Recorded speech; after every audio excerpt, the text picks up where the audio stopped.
There's a fire in the fireplace, so it must be Wednesday. Yeah, this morning let's look at Hebrews 12, 3 to 8. For consider him who has endured such hostility by sinners against himself, so that you will not grow weary and lose heart. You have not yet resisted to the point of shedding blood in your striving against sin. And you have forgotten the exhortation which is addressed to you as sons. My son, do not regard lightly the discipline of the Lord, nor faint when you are reproved by him. For those whom the Lord loves, he disciplines, and he scourges every son whom he receives. It is for discipline that you endure. God deals with you as with sons. For what son is there whom his father does not discipline? But if you are without discipline, of which all have become partakers, then you are illegitimate children and not sons. So what's the deal with suffering and the Christian? Can't God take better care of his kids? Would I allow my kids to suffer if I could prevent it or stop it?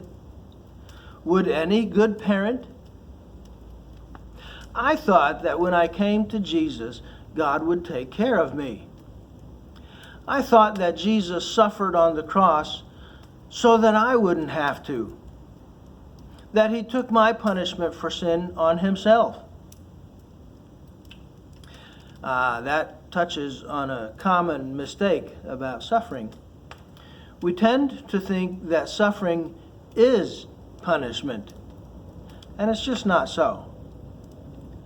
Jesus certainly did take our punishment for sin on the cross. But the suffering that you and I go through is not punishment, but it may be discipline. And don't equate discipline with punishment. Big difference. Discipline is designed to correct a wrong, to turn us to the right direction, to refine us and purify us. It's designed to produce holiness in us. Here's verse 10. For they disciplined us for a short time, as seemed best to them, but he disciplines us for our good, so that we may share his holiness. Discipline is meant to produce holiness in us. It's meant to produce righteousness in us. Here's verse 11. All discipline for the moment seems not to be joyful, but sorrowful. Yet to those who have been trained by it, afterwards it yields the peaceful fruit of righteousness. A good parent, yes, sometimes has to punish a child. But a good parent also disciplines, turning the child in the right way.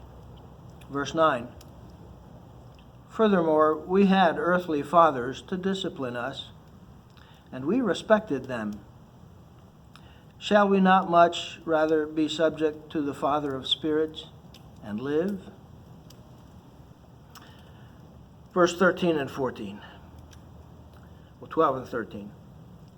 Therefore, strengthen the hands that are weak and the knees that are feeble, and make straight paths for your feet, so that the limb which is lame may not be put out of joint, but rather be healed. Have a great day. Come and enjoy this fire with me.